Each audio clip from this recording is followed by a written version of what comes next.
Kali ini gua mau membahas kamera mirrorless full frame Canon lagi yang harganya udah turun sampai 12 juta buat body only-nya dan bahkan turun 24 juta rupiah buat versi kitnya.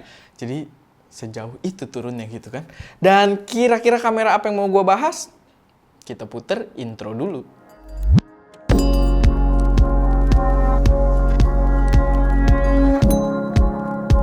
Halo semuanya, selamat datang di channel ST Media dengan gue Erwin yang biasanya itu bakal ngasih kalian referensi racun yang berkaitan dengan teknologi maupun gear-gear produksi konten kreatif. So, kalau kalian tertarik dengan hal-hal tersebut, nggak perlu ragu, langsung aja subscribe dan aktifin tombol notifikasinya biar nggak ketinggalan update-update terbaru dari kita. Nah, sebelumnya kita udah bahas mirrorless full frame Canon yang turun harga sampai 5 juta rupiah, maksudnya total turunnya, bukan harganya jadi 5 juta. Yaitu adalah Canon EOS RP. Dan kali ini gua mau membahas sedikit soal Canon EOS R. Ini adalah kamera mirrorless full frame pertama Canon yang juga kebagian untuk dapat penyesuaian harga dari Canon Indonesia. Jadi sekarang kamera ini dibanderol seharga 24 juta rupiah untuk body only yang padahal dulu pas launching, pas kita pertama review, itu harganya di 36 juta rupiah dan versi kitnya sekarang 29 juta rupiah yang padahal sebelumnya itu harganya 53 juta rupiah pas pertama launching, pas kita lagi review. Wow. Lalu, apakah pemangkasan harga tersebut membuat kamera ini jadi worth it untuk kalian beli sekarang? Jawabannya adalah mungkin. Karena nggak sesimpel itu juga buat disimpulin. Jadi mendingan kalian pastiin kalian ikutin video ini sampai habis. Tapi sebelumnya gue mau ingetin juga kalau kita lagi ada sebuah campaign di mana kalian bisa update video-video kita di Instagram Story dan mention Instagram ST Media dan Instagram gue @erwin.choy. Dan nantinya yang paling aktif akan kita pilih untuk mendapatkan kaos ST Media yang diberikan setiap minggunya. Contohnya ini, gue lagi pakai juga salah satu kaos ST Media. Dan pemenang pertama udah sempat dipilih yaitu adalah si Alpha Techno dan kalian masih punya banyak kesempatan.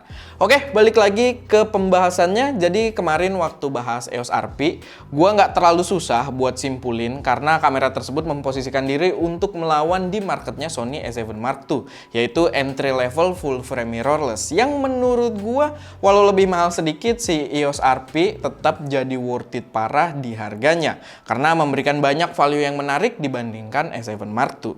Tapi berbeda di Canon EOS R ini karena Canon melakukan penyesuaian harga dan informasi yang gua dapat, dia akan melawan Sony A7 Mark III, which is pemilihan musuh yang sangat-sangat berat dan gue pribadi nggak setuju kalau secara overall kamera ini bisa mengalahkan A7 Mark III. Tapi menurut gue on certain workflow atau pada jenis penggunaan tertentu, Canon EOS R ini tetap punya poin kelebihan juga kalau dibanding A7 Mark III. Dan gue rasa itu yang akan gue coba bahas di sini. Gue nggak bilang mana yang lebih baik, mana yang lebih buruk. Keduanya adalah kamera kelas profesional dan gua akan jabarin aja poin yang perlu jadi pertimbangan kenapa EOS R ini jadi cukup worth it. Kalian juga nggak usah takut pembahasan ini bias karena gua bukan influencer Canon, bukan influencer Sony, gear utama gua juga bukan mereka berdua saat ini. Tapi dulu gua pernah pakai kedua kamera ini di ranah profesional gua. So, gua rasa pembahasan yang gua berikan di sini mungkin bisa cukup kredibel untuk jadi pertimbangan kalian. By the way, kita udah bahas juga secara mendalam kedua kamera ini, masing-masing ada video reviewnya yang udah lama publish, lama banget bahkan ya, yang pastinya bisa kalian search juga di channel ST Media. Untuk spesifikasi sendiri, Canon EOS R ini udah dibekali dengan sensor CMOS full frame 30,3 megapiksel. Otomatis udah seharusnya bisa menghasilkan kualitas gambar yang sangat baik. Dan di pengalaman gua, memang foto-foto yang diambil menggunakan EOS R ini terbilang cakep dan terasa natural.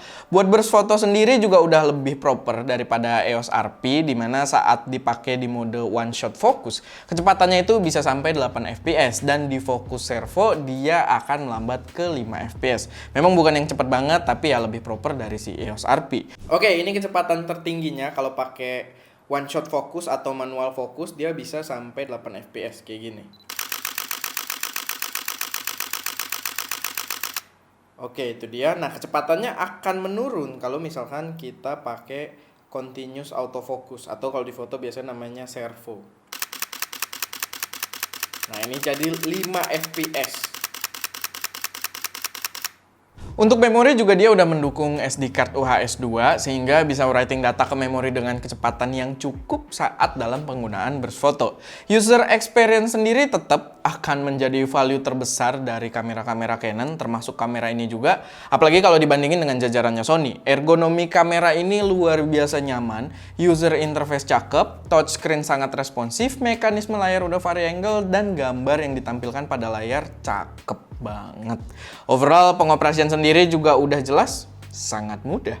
Bahkan dulu ketika gue pakai kamera ini buat gawean gue sebagai videographer, di lokasi gue malah jadi hobi buat motret-motret pas lagi kosong.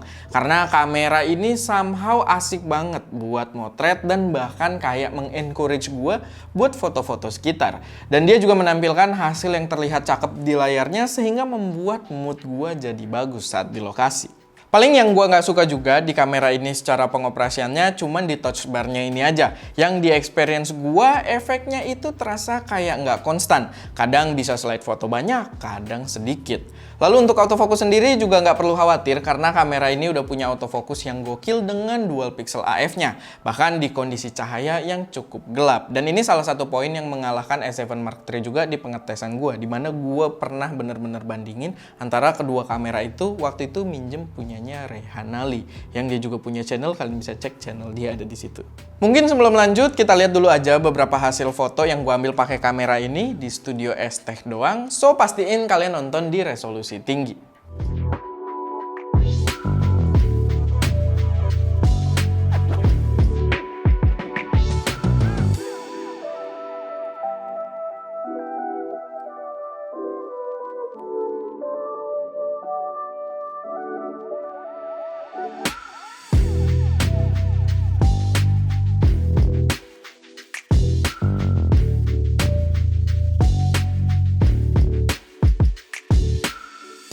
Oke, sekarang kita bahas bagian videonya juga. Hampir mirip dengan EOS RP, kalau kalian masih bermain di video beresolusi Full HD, kamera ini udah sangat proper. Lebih proper bahkan. Kualitas gambar yang diberikan sangat cakep dengan karakter gambar favorit gua banget, dan yang lebih terasa profesional adalah kamera ini udah membawa pilihan format yang cukup banyak dengan udah adanya pilihan kompresi IPB dan juga Al-Intra. Sebenarnya 4K-nya juga udah komplit, ada IPB dan Al-Intra juga di kamera ini, cuman di 4K ini croppingnya masih mantep dengan crop factor 1,76 kali. Padahal di 4K ini dual pixel AF-nya juga tetap nyala dan bisa sangat reliable buat produksi. Tapi croppingnya ini masih terlalu dahsyat untuk selera gua, sampai di titik mending gua rekam 4K-nya pakai kamera APS-C aja, ketahuan. Atau ya kalau mau kita bandingin dengan yang dari tadi kita bahas, S7 Mark III, dalam hal shoot video 4K ya EOS R ini jelas tewas. Buat rekam video sendiri juga sebenarnya dia udah dilengkapi dengan I/O yang komplit. Kalian punya mic input dan juga headset out kalau mau sambil monitoring. Bahkan kalian juga punya port mini HDMI buat record eksternal hingga 10-bit 422. Sayangnya dia belum bisa output video yang support ProRes RAW. Padahal dia udah punya port yang lumayan gede, yaitu mini HDMI, bukan micro HDMI. Sama untuk video yang sangat-sangat menjadi turn down gue buat kamera ini adalah slow-mo-nya yang mendukung 120 frame per second itu masih di HD 720p. Jadi buat sobat-sobat sinematik slow-mo ya kayaknya belum cocok.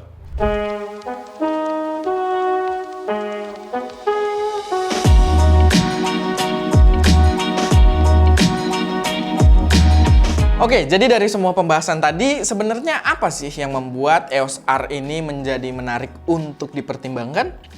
Menurut gua yang jadi nilai besar di sini adalah kualitas fotonya dengan sensor full frame 30 megapiksel karena S7 Mark III itu masih di 24 dan itu gap resolusi yang lumayan besar. Dan videonya sendiri juga lebih nyaman buat dipakai sebenarnya selama kalian nggak pakai 4K ataupun nggak butuh slow-mo. Dan seperti biasa, value terbesar yang masih tak tergeserkan adalah ease of use-nya juga atau kemudahan buat dipakai atau dipelajari.